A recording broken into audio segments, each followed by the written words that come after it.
Sweeping મશીનની ખરીદીમાં ગેરરીતિ બાબતે જાણી જોઈને આંખ આડા કાન કરાતા હોવાની ગંધ આવતા પૂર્વ કોર્પોરેટર વિજય પાનસેરિયાએ મ્યુનિસિપલ કમિશનર અને શહેરી વિકાસ સચિવને લીગલ નોટિસ ફટકારી છે। વિજય પાનસેરિયાએ કહ્યું કે સુરત મનપાના આર્થિક હિતોને કારણે સુવ્યવસ્થિત રીતે આચરવામાં આવનારા ભ્રષ્ટાચારને અટકાવવામાંથી કમિશનરે હાથ અદ્ધર કર્યા છે। સુરત મહાનગરપાલિકા ફરી એક વખત વિવાદમાં આવી છે। રોજબરોજ ટેન્ડરની શરતોની ઉપરવટ જઈને માનીતાઓને ફાયદો પહોંચાડવાનું સુરત મનપા માટે રોજિંદુ થઈ ગયું છે।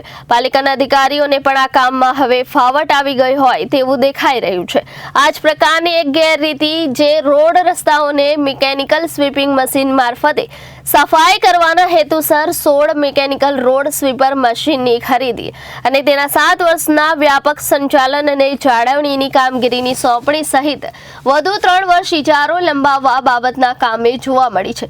16 જેટલા મિકેનિકલ સ્વીપર મશીનનો કેપિટલ ખર્ચ 20 કરોડ 29 લાખ અને ઓપરેશન અને મેન્ટેનન્સનો ખર્ચ પ્રથમ વર્ષ ₹20 કરોડ 77 લાખ 5,600 અને બીજા વર્ષે 22 કરોડ 18 લાખ 75,200 સંદર્ભે ટેન્ડર બહાર પાડવામાં આવ્યું છે। તે બાબતે કેટલીક ગેરરીતિ ધ્યાને આવતા પૂર્વ કોર્પોરેટર વિજય પાનસેરિયાએ મનપા કમિશનર શાલિની અગ્રવાલ અને શહેર વિકાસ અગ્ર સચિવને લીગલ નોટિસ પાઠવી તેનો 15 દિવસમાં ખુલાસો પૂછ્યો હતો। સુરત શહેરમાં જે રોડ સ્વીપર મશીનો છે એની ખરીદી અને એની ઓપરેશન અને મેન્ટેનન્સ પાછળ જે ખર્ચ છે એ બાબતે જે ગેરરીતિ અને ભ્રષ્ટાચાર થયો છે આ બાબતે એક લીગલ નોટિસ સુરત મહાનગરપાલિકાના કમિશનરશ્રી અને ગુજરાત અર્બન ડેવલપમેન્ટના સચિવશ્રી બંનેને મોકલેલી હતી। આ મશીન માનો કે 16 નવા સ્વીપર મશીન 21 કરોડના ખરીદવાના છે અને એની ઓપરેશન અને મેન્ટેનન્સ પાછળ પહેલાં 7 વર્ષે 171 કરોડ અને બીજા 3 વર્ષ તમે એને વધારો તો એ 265 કરોડ થાય છે। એટલે કે જે મશીનની કિંમત છે એના કરતાં વધુ ઓપરેશન અને મેન્ટેનન્સ પહેલા વર્ષે, બીજા વર્ષે 7% વધારો અને દર વર્ષે એમાં 5% વધારો થાય છે। તો આટલી મોટી ગેરરીતિ બાબતે જે કન્સલ્ટન્સીએ રિપોર્ટ રજૂ કર્યો અને પહેલી વાત તો કન્સલ્ટન્સીની નિમણૂક કરી કે ભાઈ મશીનરી ખરીદવા માટે કન્સલ્ટન્સીની શા માટે જરૂર પડી।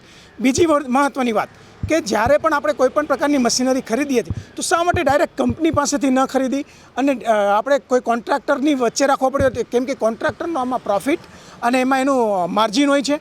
જો આ ન રાખતે તો આપણને સુરત મહાનગરપાલિકાને સીધો જ આર્થિક ફાયદો થતો। બીજી મહત્ત્વની વાત કે જ્યારે ઓપરેશન અને મેન્ટેનન્સની વાત આવે ત્યારે કોઈપણ મશીન હોય છે એમાં GPS સિસ્ટમ રાખવી ફરજિયાત છે અને એના આધારે પેમેન્ટ કરવાનું હોય છે।